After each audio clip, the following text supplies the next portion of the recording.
पिछली कहानी में आपने देखा कि अनंत ज्योति स्वरूप शिवलिंग के सामने भगवान विष्णु ने सत्य स्वीकार कर लिया है, लेकिन ब्रह्मा जी ने अहंकार में आकर असत्य कह दिया कि उन्होंने उस दिव्य ज्योति का आदि खोज लिया है।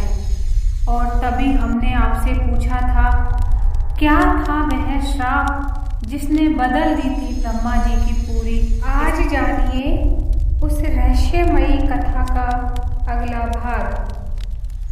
ब्रह्मा जी के मुख से असत्य सुनते ही पूरा ब्रह्मांड कांप उठा। अनंत अग्नि स्तंभ से स्वयं महादेव प्रकट हुए। उनकी तीसरी आंख का तेज इतना प्रचंड था कि देवता भी भय से कांपने लगे। भगवान विष्णु हाथ बांधे शांत मुद्रा में खड़े थे, लेकिन ब्रह्मा जी की नजरें झुकी हुई थीं। उनकी नजरें असत्य स्वीकार करने के कारण झुक चुकी थी। महादेव बोले, हे ब्रह्मा, तुम सृष्टि के रचयिता होकर भी अहंकार में डूब गए। जहाँ सत्य को स्वीकार करना चाहिए था, वहाँ तुमने असत्य का सहारा लिया। महादेव का क्रोध बढ़ता जा रहा था। तुमने केवल झूठ ही नहीं बोला, बल्कि केत की पुष्प को भी झूठा साक्षी बनाया। यह सुनते ही पूरा देवलोक मौन हो गया।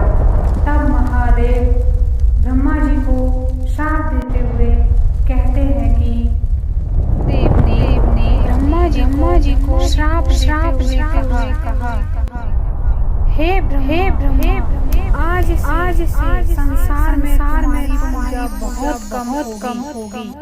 पृथ्वी पर तुम्हारे माँ के बराबर हो जाएंगे, ताकि हर युग मनुष्य याद रखे अहंकार और असत्य का अंत केवल पतन होता है। यह वही श्राप था जिसने बदल दी ब्रह्मा जी की पूरी किस्मत। इसके बाद महादेव ने केत की ओर देखा और बोले, हे पुष्प, तुमने भी असत्य का साथ दिया है, असत्य का साथ दिया है। इसलिए आज के बाद मेरी पूजा में तुम्हें कभी स्वीकार किया जाएगा। तुम्हें कभी स्वीकार किया जाएगा।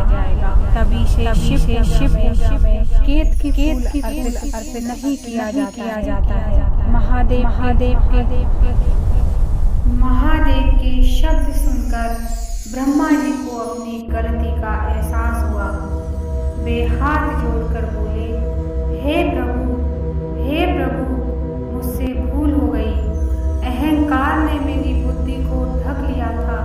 मुझे क्षमा कर दे महादेव, मुझे क्षमा कर दे महादेव। महादेव का क्रोध धीरे धीरे शांत होने लगा। महादेव बोले, जो सत्य का मार्ग देता है, उसका सम्मान धीरे धीरे समाप्त हो जाता है। हे ब्रह्मा, लेकिन विनम्रता का और सत्य को अपनाता है, वही वास्तव में पूजनीय बनता है। महादेव ब्रह्मा जी से इतना कहकर पुनः उस अनंत ज्योति में विलीन हो गए और तभी से